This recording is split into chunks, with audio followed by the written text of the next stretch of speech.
Hey, I'm Jim Search, and welcome to Understanding Upstate, the podcast dedicated to exploring what makes upstate New York such a unique place.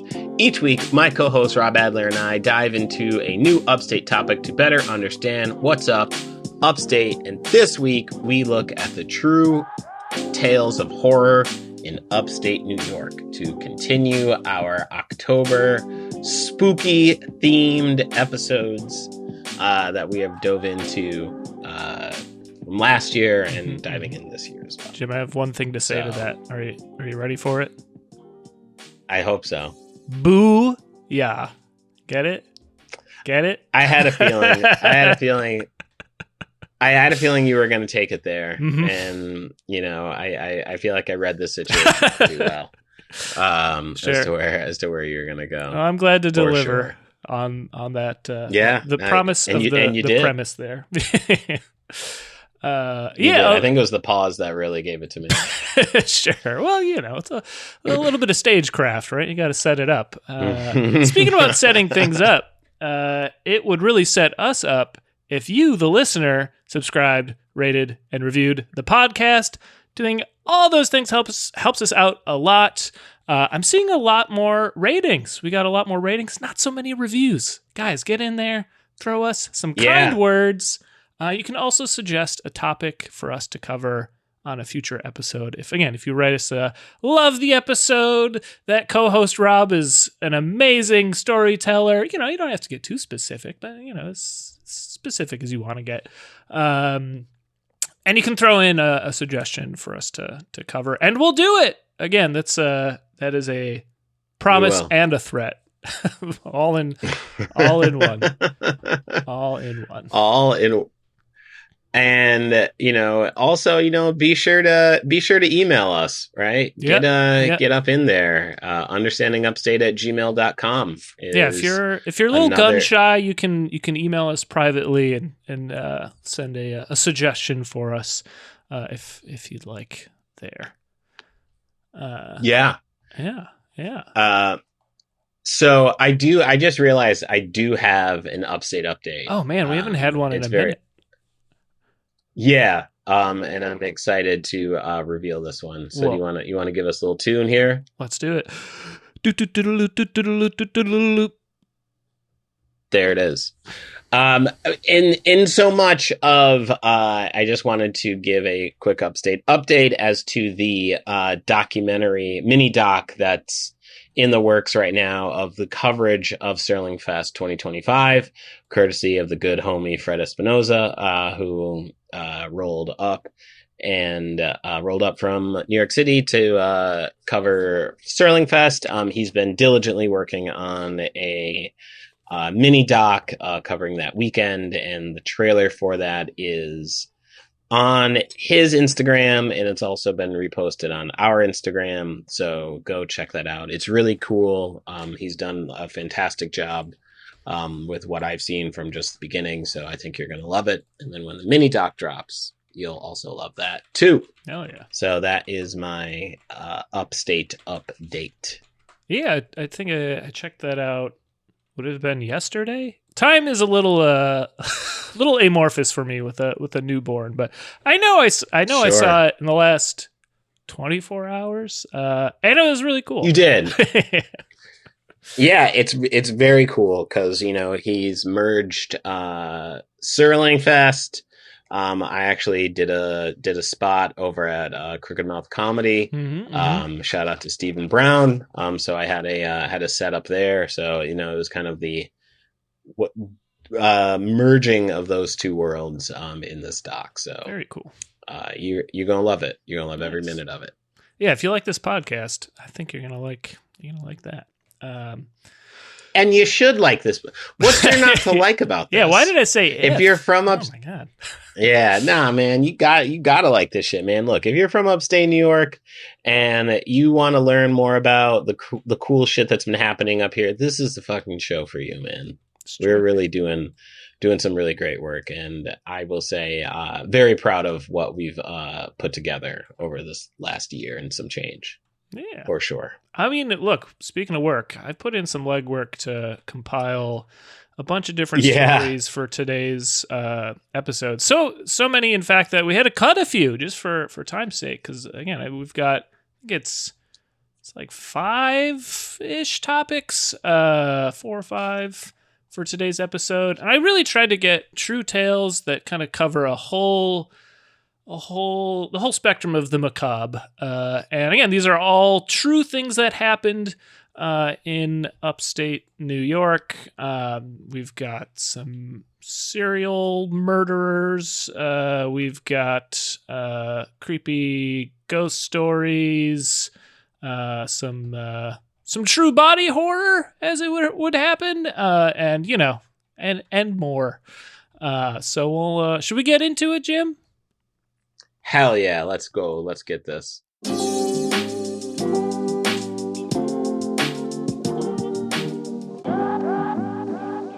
All right. So up first, we've got the Lady in the Lake. And the lake in particular is Lake Placid, which we've talked about at length. Lake Placid is a lake, but it's also a town in the Adirondacks, which famously has hosted the Olympics twice, the Winter Olympics, that is. And we're going to learn a little bit about Mabel Smith Douglas. So on September 21st, 1933, Mabel disappeared while rowing on Lake Placid. She was a successful educator, creating and serving as the first dean to the New Jersey College for Women, which would later become known as Rutgers. And that specific college, part of Rutgers University, was later renamed Douglas College in her honor. Her family was about to close up Camp Onondaga for the season and head back to New Jersey. The next day, when Douglas went out for a paddle, she wasn't seen again for just a week, short of 30 years. Let's learn more about it. So scuba divers found Mabel's body on September 15th, 1963, in the depths of Lake Placid near Pulpit Rock, named because it looks like a clergyman could preach from the top of it. The first 2 divers found Pulpit Rock as it plunges straight down through the depths of the water, finding an old guide boat on a rock shelf, then continuing down. As they approached the bottom 105 feet below the surface, they saw what they thought was a mannequin put there as a practical joke.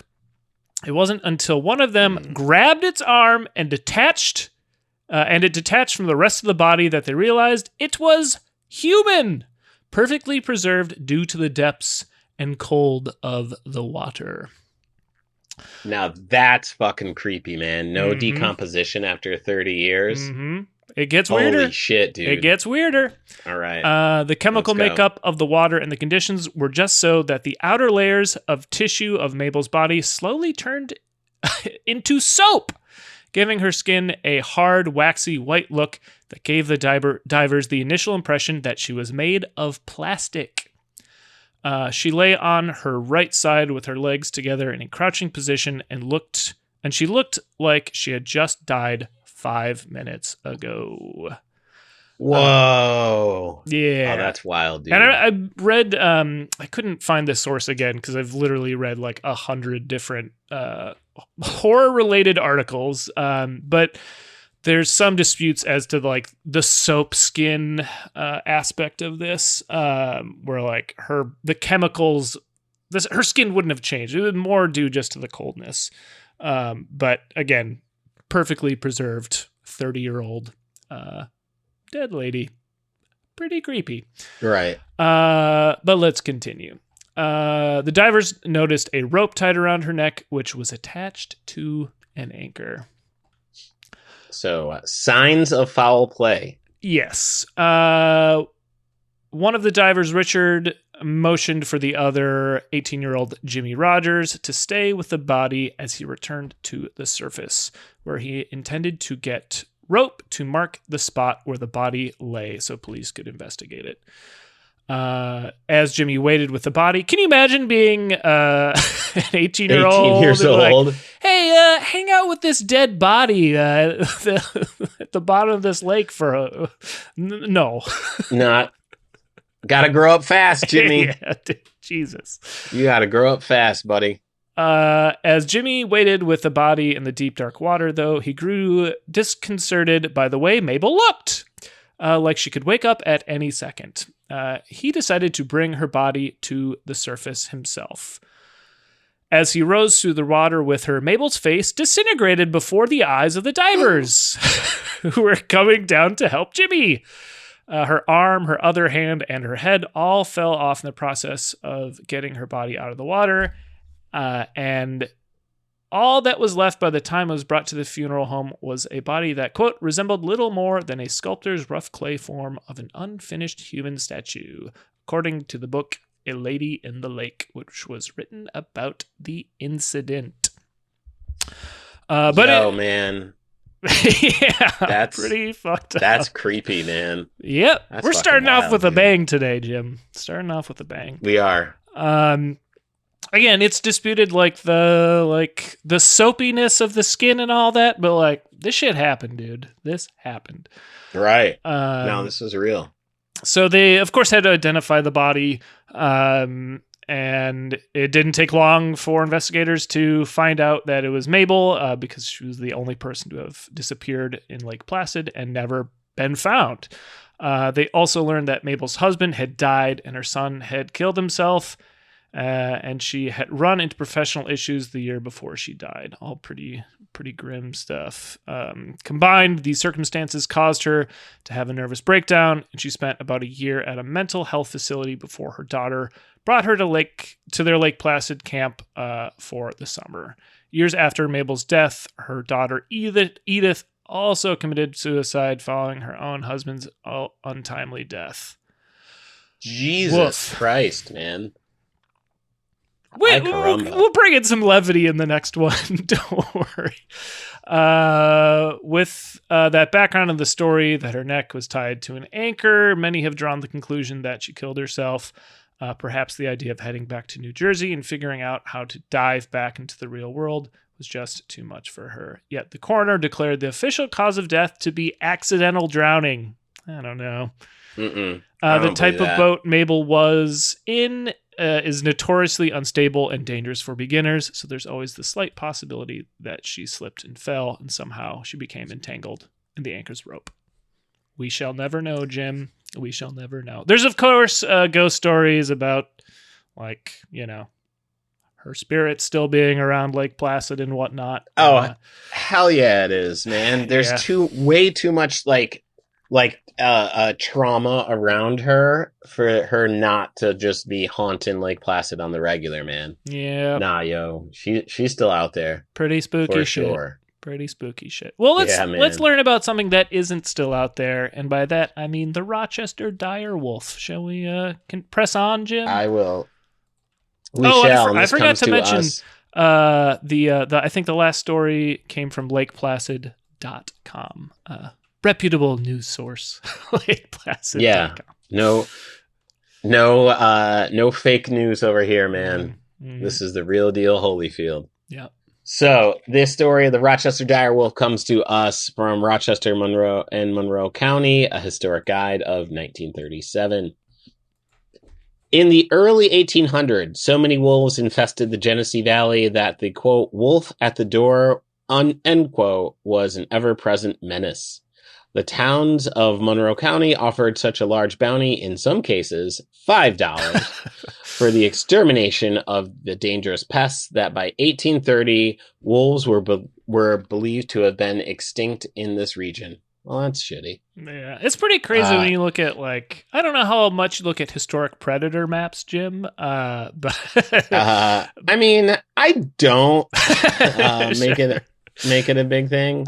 I've done it a few times where you just like look at the ranges that wolves, mountain lions, and bears used to have across the United States, and like they were all fucking everywhere. They were everywhere, and now they're not. Although a wolf was recently killed somewhere in upstate New York, but I digress. Truly, neither here nor. In 1830, great excitement was caused by the news that a wolf was at large in Irondequoit. ravaging sheep and doing much other damage. Throughout the village of Rochesterville, the rumor spread like wildfire that this was no ordinary wolf. Each day, new stories were told of its depredations, its fabulous size, its supernatural cunning. It became, in the imagination of the villagers, a veritable loup-garou. Mothers cautioned children to stay near the house or the wolf would get them. Pedestrians walking along the street after dark cast fearful backward glances. Old muskets, which had not been fired since 1812, were cleaned and loaded. Doors and windows were barred at night. The shadow of the big bad wolf held the village in a state of siege. On a winter's day, a hunting party of about 100 people gathered and went to Irondequoit to hunt the wolf. The hunt lasted for 5 days, a hilarious occasion long remembered, culminating in the killing of the wolf. Okay. I feel like hilarious is doing a lot of work in that sentence. Expand on that. Yeah, riddle me that. He was brought back to Rochesterville and exhibited. When measured, he was found to be 5 1/2 feet long. That's a long The skin wolf. was stuffed. That's like a short human, a short king. The skin was stuffed, and for many years, the last wolf of the Genesee County stood before a hat store opposite the arcade, snarling silently at passerby. See, that's how you get haunted. That's how you get haunted by animals, man. Yeah, dude. Spirits of animals will come get you. The wilderness had been conquered, and its fiercest menace served tamely as an advertising sign. See, y'all ain't right for that. That is the beginning of a great like Stephen King short story, where then like the town is terrorized by a stuffed wolf that comes alive at night. Come on, let's. Can we get that green lit? And it it would serve them right, man. Yeah. Yep. It would serve them right if they were to be haunted by a wolf like that. They brought that on themselves. 100%. You can't stick them outside a hat store. Come on. That's so fucked up. Yeah, that's evil. That sucks. That's what people do to animals, That's true. Well, let's press on back to the Adirondacks. We're going to talk about the Hershoff Manor, which I read about this. I feel like I read about it a year ago, and I just couldn't quite make it fit one of our categories. But it's loomed large in my mind ever since I read about it, because it is the title is Witness to Tragedy, and my word, I've condensed this one a little bit. I've abridged it, just some of the details of the building itself, but I've kept the tragedy, so don't worry. But it's got quite the past, and it's a truly a haunted place in many senses. So let's learn a little bit more about the Hershoff Manor. I was going to say, I went to high school with a lady with the last name of Hershoff. Oh, okay. So, well, how about that? Could be related. Who knows? We don't know. All right. And this comes from the Adirondack Almanac, written by Charles Herr, and again, abridged by yours truly. Photographs of the Hershoff Manor that stood in today's Thendara depict what could easily pass for a haunted house. It seems that the building, which stood on an elevation of land not present today, overlooking then the 1892 newly built Fulton Chain Station, would collapse with the next stiff breeze. So all that is to say, super creepy looking house. It has long since fallen down, but it had a long run in the Adirondacks. The story of this structure cannot be told without telling of the trials of its occupants. Hershoff, Foster, Waters, Grant, Arnold, Short, and Sperry. Tragedy would be the common thread among those connected with this building. The manor was built in Township 7, what a name, of the John Brown tract, named for its owner, the merchant of Rhode Island, who obtained a temporary title to it at a foreclosure proceeding in 1798. When Brown died in 1803, this was indicated that a sawmill, gristmill, some houses, and a store had been built. Ownership of Township 7 passed to his grandson, John Brown Francis. The township lay dormant for several years until Francis tried also to establish settlement. So again, like the business was creating, like they're putting up mills. They're like they're trying to create a town, right, and get Sure. people out there to work the mills. Let's see. He was joined in his efforts by Charles Frederick Hirschoff.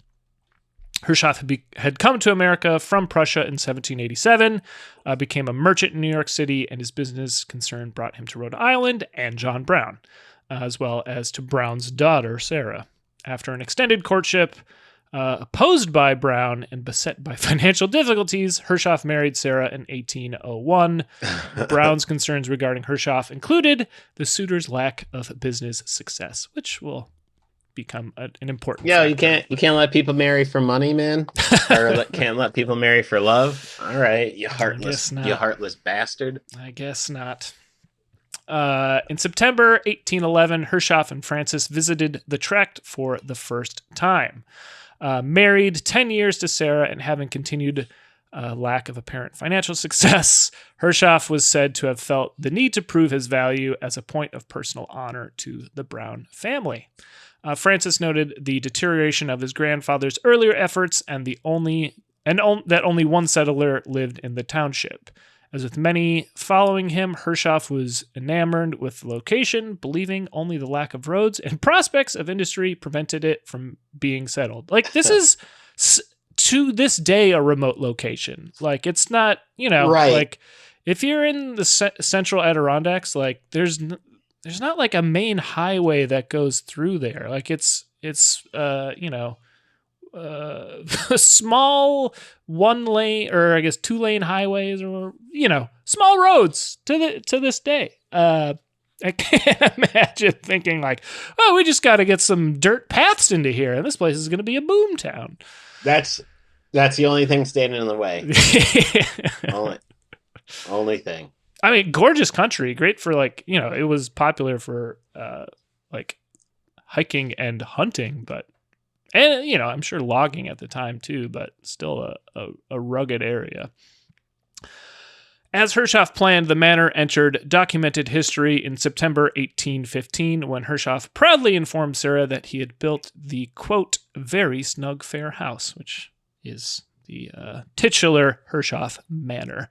Workers had located limestone so that instead of clay, they could use it to quote, build our chimney and plaster the walls. In June 1816, Hirschoff viewed the results of the weather-damaged harvest of 1816.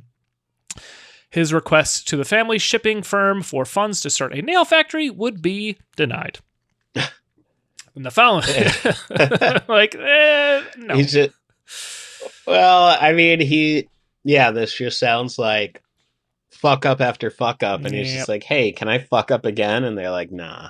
Yeah. Well, and he's continuing on in his father-in-law's or his grandfather-in-law's.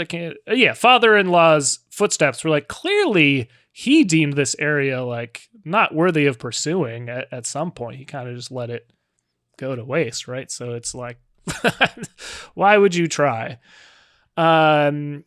Let's see. In the following year, Hirschoff began his final venture, an iron industry. A forge was built, expected to operate by November that year, and using ore he discovered at 2 nearby locations. But this source required a lengthy and labor-intensive process for separating the ore from the soil. The ore, there's such limited iron ore in the Adirondacks, it was stripped out relatively quickly. And you had to basically make small canyons. You had to literally make a gash in a part of a mountain to get it out. It was 1816 would have been difficult. Anyway, let's see. So Hershoff built an iron ore separator, but in the end the venture failed, and his request for funds from the Brown interests were again refused. In one of his last letters to Francis, he wrote, "You may rely upon it that if I fail, it will be like a man in the last trench." A little dramatic. His final act of desperation occurred on December 19th, 1819, and there are two versions of what happened. This is where we start to get to the tragedy, Jim. I know this has been a little bit of a long walk, but things are about to escalate a lot. One version was given by J.H. French in 1860 and repeated by Edwin Wallace in 1889 in his Adirondack Guides. On the day before his death, Hershoff instructed workers to, on the day following, fill in a large hole dug in vain for seeking ore. But one of them returned to the hole and advanced to ensure no tools were forgotten and found Hershoff hiding there, intending to be buried. Humiliated and under suspicion, Hershoff shot himself the next day. The other version... Wow. Yeah. The other version is that the workmen came to the manor and informed Hershoff that flooding caused the collapse of the most recently opened mine shaft. Dressed well as it was a Sunday, he followed them and viewed it, returned to the manor, walked to the rear room, and shot himself. The almost 200-year-old relics of his forge are installed at Park Point in a town called Old Forge, which there's a picture of in this article. I'm like, yeah, they're there. They're still got relics from this time, which is pretty crazy. And this is just the kind of beginning of the cursed nature of this house. So let's continue. In A History of the Adirondacks, 1921, Alfred Donaldson informs us that the latter version was recorded in a letter from Sophia Post, who wrote the Hershoff family in Providence about the event, and that burial arrangements were made that included a monument. Sophie kept house in the manor for Hershoff. Her father, John Post, helped with building the road to the tract. With the death of Hershoff, the manor settlement gradually withdrew. According to an 1896 address by Charles Snyder, Francis hired Silas Thomas as an agent for the township in 1821. So this is the brother-in-law for Hershoff hiring Silas Thomas. This was in 1821 to again attracting settlers again. Thomas lived briefly in the Hershoff manor. This settlement was again abandoned after a few years, and for a decade, the region was only visited by passing hunters and trappers. So, falling into disrepair. If we've learned anything, stay away. Yeah. Just stay away. It's just stay away. Tremendously failed project, right? According to testimony quoted by Jephthah Sims in Trappers of New York, 1850, the manor premises were leased on May 4th, 1830, by agent Caleb Lyon to David and Solomon Maybe, who occupied the manor. On February 26th of 1832, they assigned the lease to Nathaniel Foster. Foster moved into the Hershoff manor with his wife Jemima and son David. According to Joseph Grady, I know we're getting a lot of names, but it's like reading a Tolkien novel. You gotta do one of those. You gotta do one of those boards where you have like the strings attached to the cards with the names on it. Totally. And again, this is abridged. I cut out, I don't know, a lot of names that, Sure. Let's continue. According to Joseph Grady, Peter Waters, Mohawk from St. Regis, lived nearby, in addition to three other men who lived in the Joy dwelling, which was still standing from Hershoff's time. So all these people are neighbors at the time. Sims estimated that a few others living on the clearing made the population about 15. Over the next 2 years, the behavior of Waters and Foster towards each other resulted in fights and death threats. Foster ultimately shot Waters on September 17th, 1833, from a location known today on the channel to First Lake known as Indian Point. Foster was indicted but cleared based on permitted testimony about Waters' prior death threats and other anecdotal misbehavior.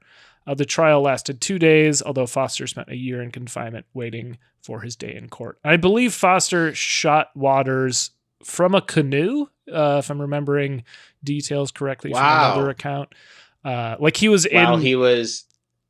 He was in the canoe and shot him on land? I believe so, yes. I believe so. Wow. Like he was in the channel. Right. Yeah. So that's tragedy number 2 for all those keeping track, but there's more. But wait, there's more. There is. Otis Arnold and his family moved from Boonville to the Hershoff Manor. Arnold expanded the clearing for pastures and farming and established the first public house on the Fulton chain, which is a chain of lakes. The Hershoff Manor premises quickly became known as Arnold's and the surrounding area Arnold Clearing. So after the second tragedy, the Arnolds move in. Around 1863, Arnold leased the manor's popular hotel, supplies, and bar business that had grown over the years to Charles Grant, brother of Henry Dwight Grant, who would later be famous for his guide boats. According to an 1864 article, Grant soon, quote, thoroughly overhauled and repaired the house so long occupied by Otis Arnold. Under his management, travelers referred to the manor as Grant's Lodge in the Woods. Grant, not yet being married, visitors were fed by Miss Halliday, wife to one of the guides, who was praised for her cornbread. Let's see. While it was being leased by the squatting Otis Arnold to Grant, again, Arnold just kind of like moved in. I think that's a detail I may have cut out earlier, so it was being referred to as a squatter. Let's see. In 1866, Lyman R. Lyon sold Otis's sons, Edwin and Otis Jr., the manor and surrounding Arnold's clearing acreage. Management evidently continued under Charles Grant until 1868. However, when Grant was found dead 2 miles from the manor, Edwin Arnold temporarily took over management of the manor business. Miss Arnold would die in June. Then a third tragedy occurred later that year. I think actually a fourth, well, if we're counting each death a tragedy, a fifth tragedy occurred later that year. See, eventually, you have sympathy for the first tragedy. Sure. Right? And then, but when you get to the fourth, it's like, why are you going to a place where people are getting killed all the time? Yeah. I mean, I think some of this is like frontier living too, right? Like, I mean, granted, there's been murders and suicides and like, the one guy was just found dead, 2 miles away. It could have been a bear. We don't know. Still, yeah, maybe move to, I don't know, Buffalo or something. Get out of there. Yeah, man.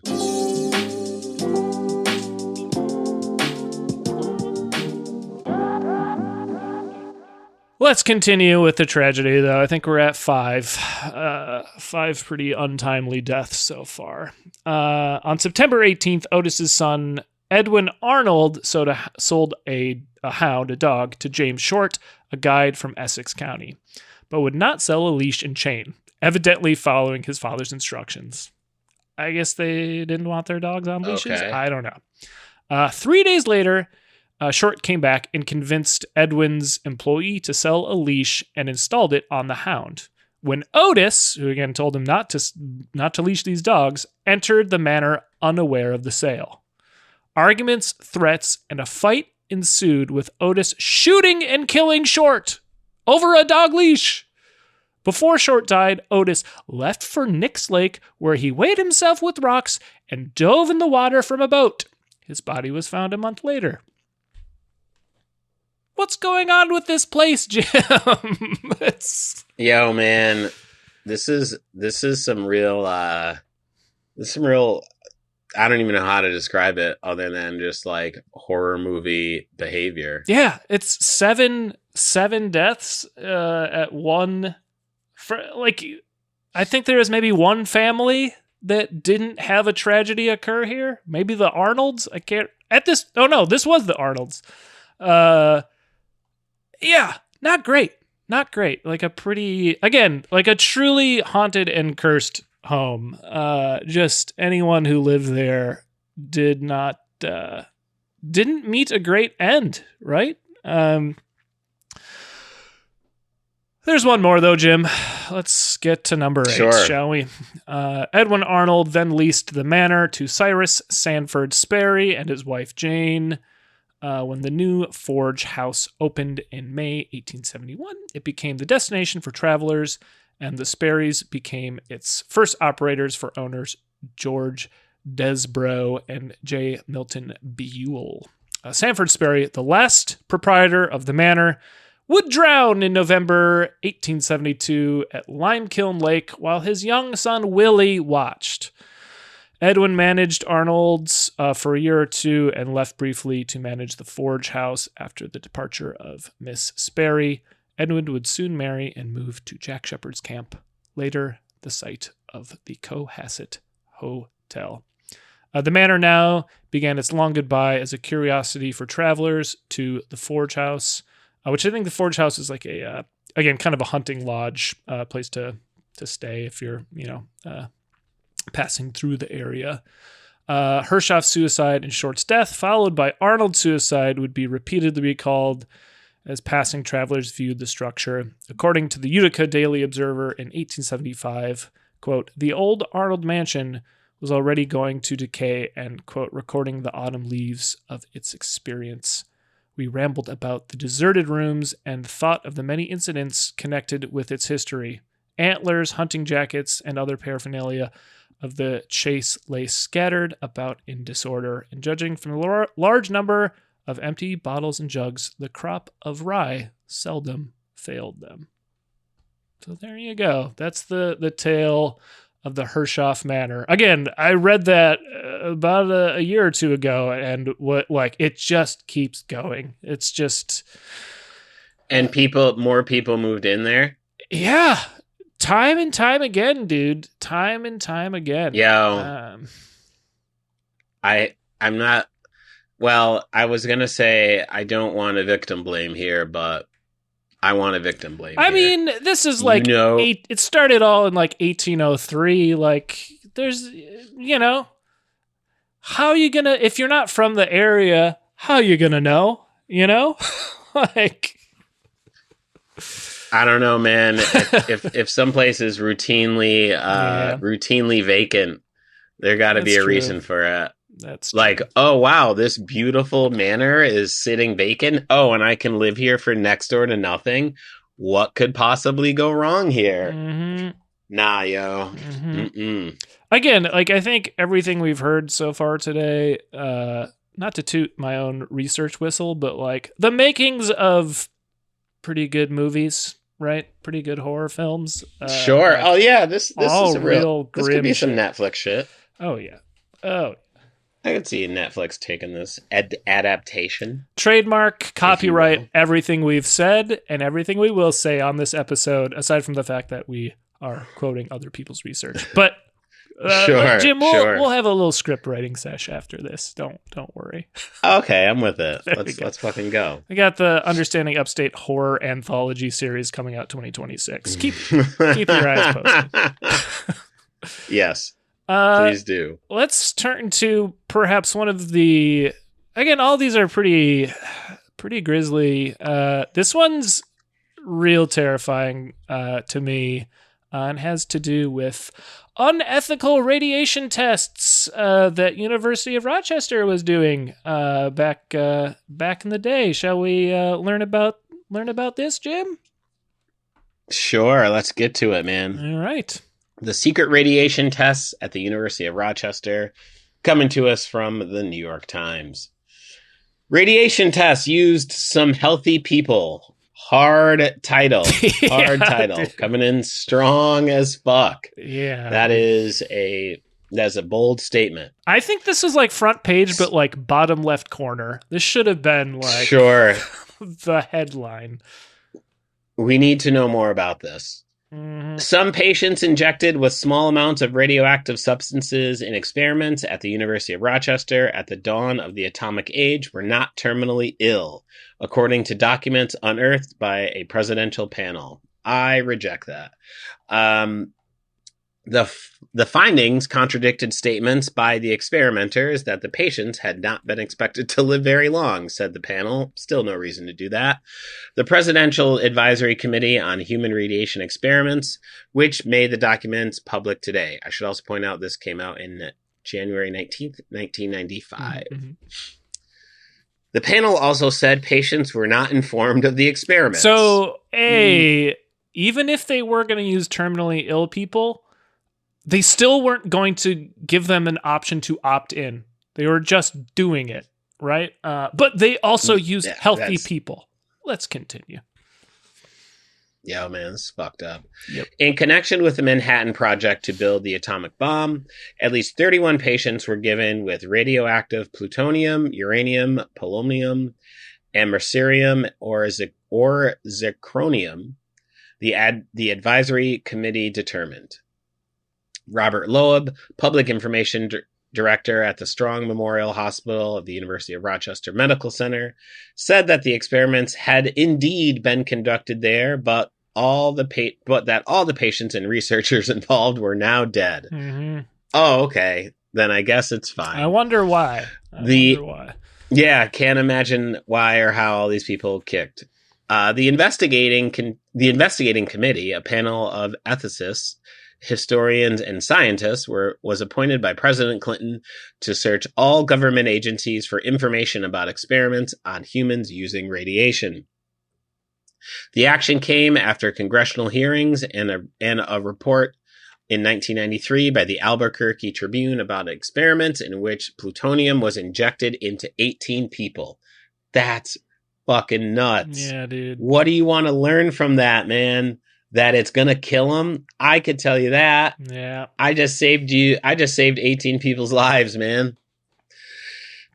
After months of searching, the committee has collected about 200 cubic feet of documents that have led to the revision of the medical and ethical history of the atomic era. The last batch of documents, obtained mostly by Yale University, the National Archives, and the Department of Energy, were a surprise, said Stephen Kleidman, a committee spokesman. Because we had no idea that the subjects of these experiments were not terminally ill, not suffering from cancer, and may not have been chronically ill.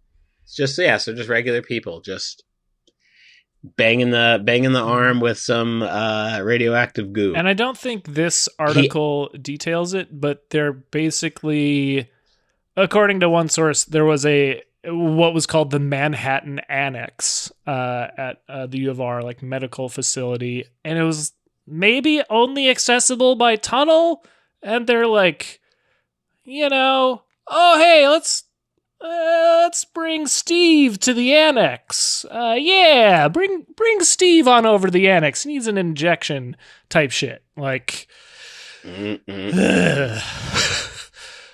all right. Sorry. The nerve to say that nobody died from injecting radiation is insane. Anyway. At the University of Rochester, 11 patients were injected with plutonium, 6 or more were injected with uranium, and 5 were given polonium. At least 9 patients at other universities and hospitals around the country received similar single injections of radioactive substances. Could I just get the placebo? You want to just give me the one that's hope you're not? The control in that experiment. Jesus. Yeah, how's that sound? Scientists did not choose terminally ill patients for the experiments at Rochester, as some of them said later, but selected relatively healthy hospital patients, including an 18-year-old boy, man, to be injected with plutonium, uranium, and other radioactive substances. That kid got, the documents show. He got plutonium, uranium, and other. If I'm reading that correctly, that one 18-year-old boy got like triple dosages of all this shit, dude. The experiments were intended to show what type or amount of exposure would cause damage to normal people in a nuclear war. Oh, okay. It is of primary importance that the subjects have relatively normal kidney and liver function, as it is desirable to obtain a metabolic picture comparable to that of an active worker.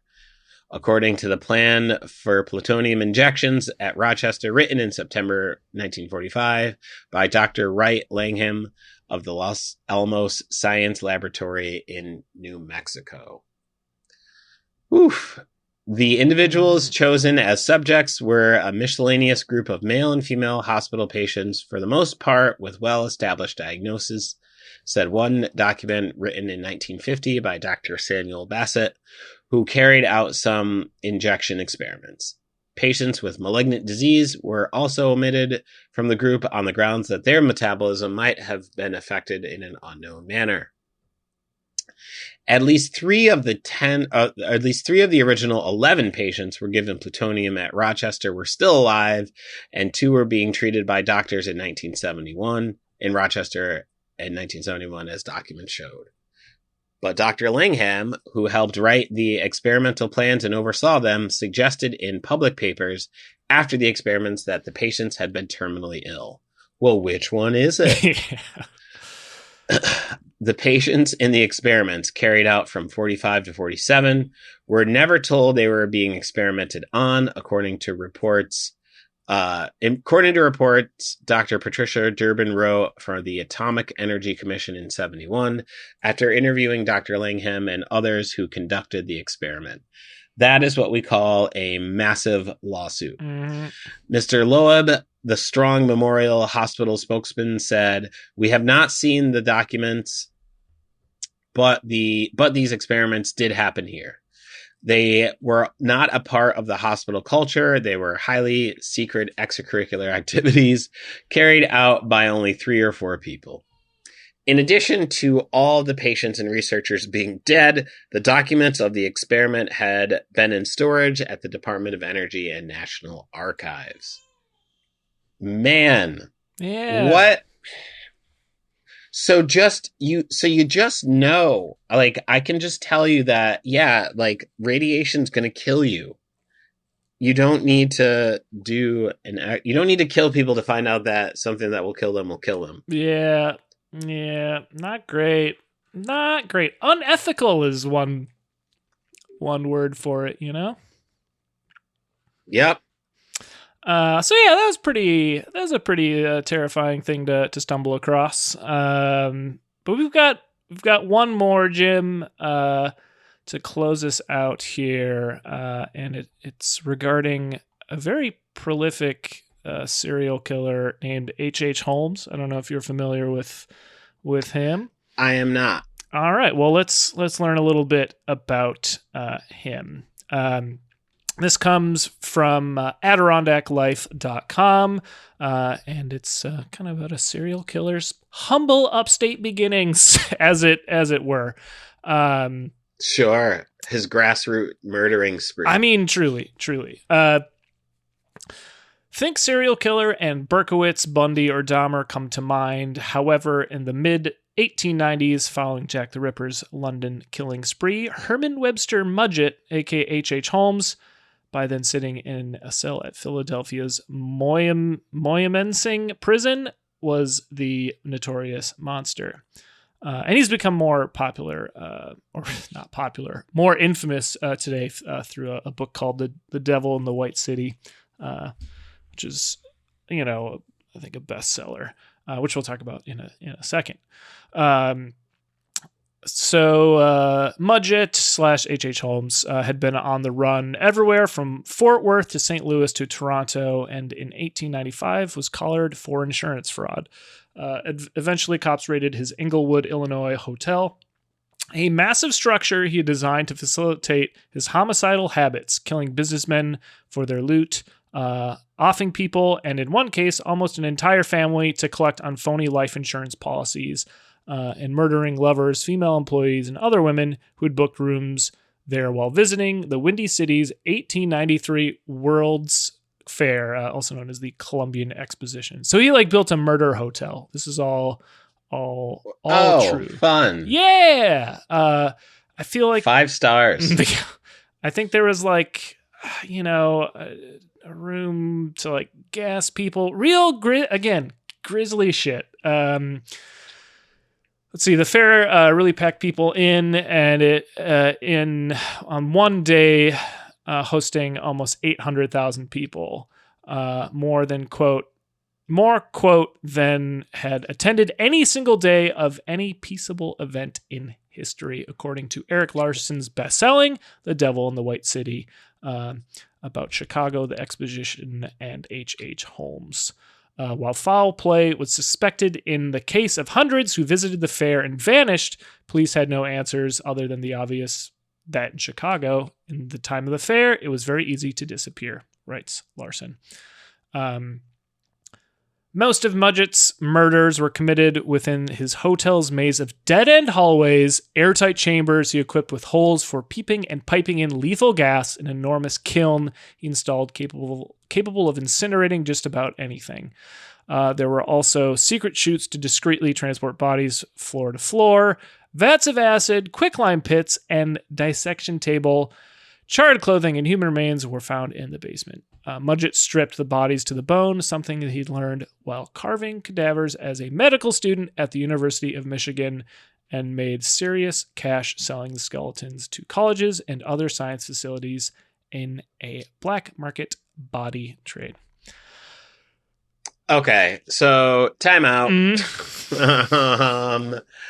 I guess my question was originally answered of just like, who the fuck is buying skeletons? Sure. Like human skeletons. It's a black market body trade. Yeah. But like you are selling skeletons to colleges? Yeah. Is there no one there who's just like, hey, maybe we should have some question as to where the fuck what's the provenance skeletons are coming of this? from? Yeah. Well, so right. There's kind of a long history of this. There's a lot of it's like detailed in fiction and nonfiction in like London, but in large city centers where like early medical practice is happening, as we learned in like the 40s in the United States, there's a lot of unethical acquisition for body dissection. Like there's a huge thing in like the 1800s. They would get a body and dissect it in an amphitheater for other doctors to witness, and the acquisition of those bodies was largely unethical a lot of the time. So this is like a huge business. And we'll learn a little bit more about Mudgett's methods. So let's see. Ultimately, Mudgett confessed to 27 murders, though some sources say the body count may have been closer to 100, and he was convicted of 9, including 4 children, and sentenced to death following a sensational trial. Before his murder spree in the Windy City, Mudgett spent a year in the rugged north country of the Adirondacks as a small-town doctor in Moores Forks. And Moores Forks is like way, way up there. It's pretty close to the border. To Mudgett, right. Moores Forks, New York was probably a lot like Gilmanton, the sleepy New Hampshire hamlet where he grew up. He hightailed it out of the eastern countryside when he went off to college, first dissing the university in nearby Burlington, Vermont for being too bumpkin. So it's strange he settled here, even for a year. But perhaps his lackluster performance in school, as Larson relays, had bruised his ego. When the 25-year-old doctor galloped into the Forks, he wowed locals. Larson describes him as having, quote, dark hair and striking blue eyes, attracting the attention of young women. He knew how to woo the head honchos, too, because according to the Chicago Tribune, the trustees of the grade school were impressed with Mudgett's gentlemanly manners and hired him as the school principal. Yikes! Man, man. Jesus Christ. All right. Go on. It's possible that he, under the influence of his good neighbors, lived an honest life for a little while anyway. In Mudgett's memoirs written before his execution, he reflected on his time in Clinton County. Quote, "Here I stayed for 1 year doing good and conscientious work for which I received plenty of gratitude, but little or no money." Larson reports Mudgett was forced to sell his horses and often passed the wee hours of the night pacing around his boarding house. "Starvation was staring me in the face," wrote Mudgett. Burned out on hardscrabble living and his tenure at the winter school on Pepper Hill Road, Mudgett dreamt of his role as a dapper, well-to-do doctor, and Larson speculates began scamming insurance companies by filing fake policies, presenting corpses he probably dug up from cemeteries, possibly in Canada, a quick trot up Hemmingford Road, and collecting fat checks. Exactly when he switched to, quote, fresher bodies is anybody's guess, though Larson cites a rumor about a kid last seen with the school principal who disappeared. Quote, Mudgett claimed the boy had returned to his home in Massachusetts. Tight-knit community or not, his word was enough. Quote, no one could imagine the charming Dr. Mudgett could harm anyone, let alone a child, writes Larson. I can imagine it. One thing's for sure, Moore's Forks was Herman Webster Mudgett's last stop before reemerging in the Midwest as H.H. Holmes. On a wax cylinder recording discovered in 1997 in a New Jersey attic, Holmes' even tenor voice can be heard confessing, quote, I was born with the devil in me. I could not help the fact that I was a murderer, no more than the poet can help the inspiration to sing. Some chilling words to end our pretty chilling episode. Well, I will say this. At least he's fucking self-aware. Sure. Right? Sure. Like, now I'm not saying that, like, this is excusable by any stretch, but it sounds like he isn't on some, like, he is taking responsibility for it. I mean, just like, yeah, I'm a bad dude. They sort of forced him to. They caught him, but I mean, yeah, I don't know when that wax cylinder would have been recorded, but perhaps whoever was operating the machine should have paid attention to what the fuck he was saying.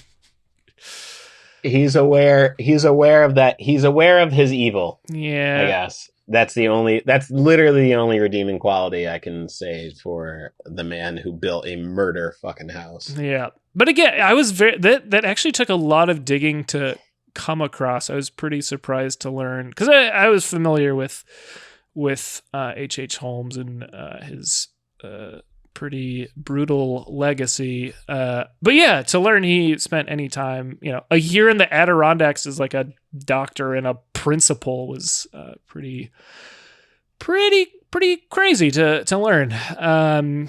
So yeah, that concludes a very morbid episode of real things that happened in upstate. All that's New York. real, man.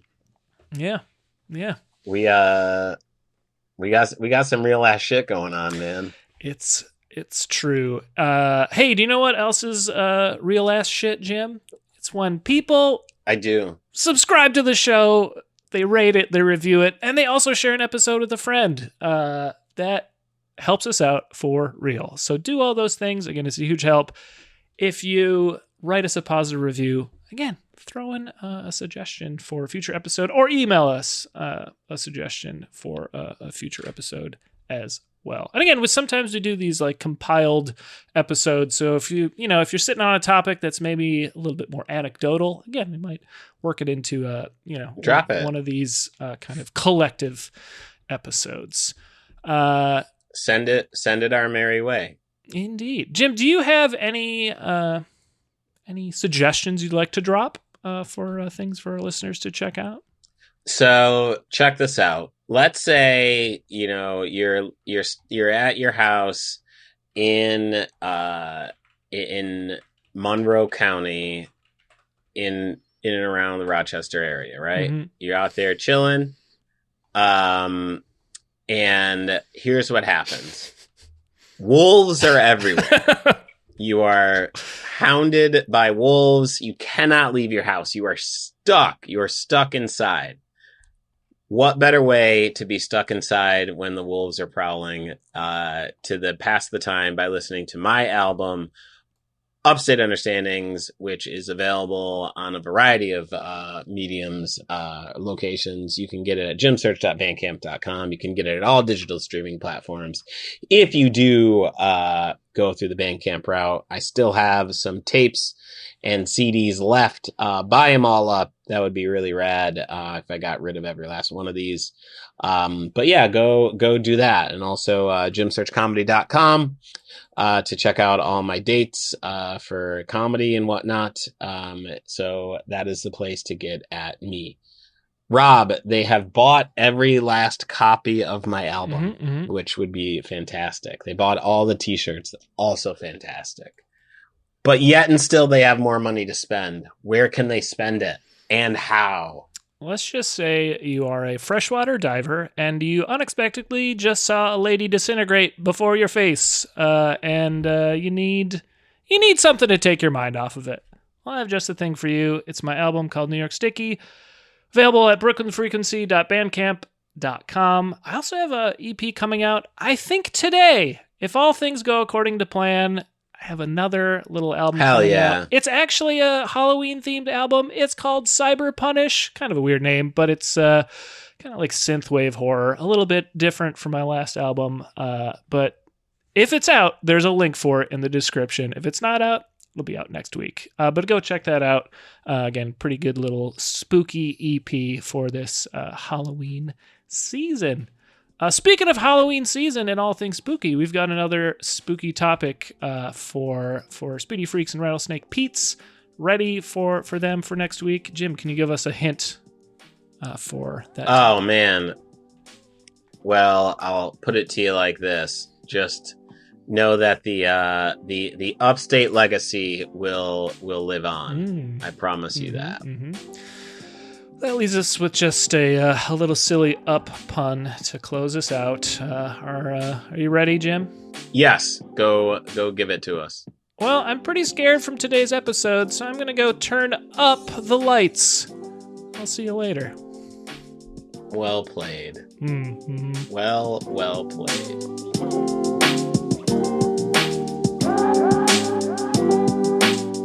Understanding Upstate is a podcast hosted by Jim Search and Rob Adler, edited by Rob Adler, and music from Regal Monk.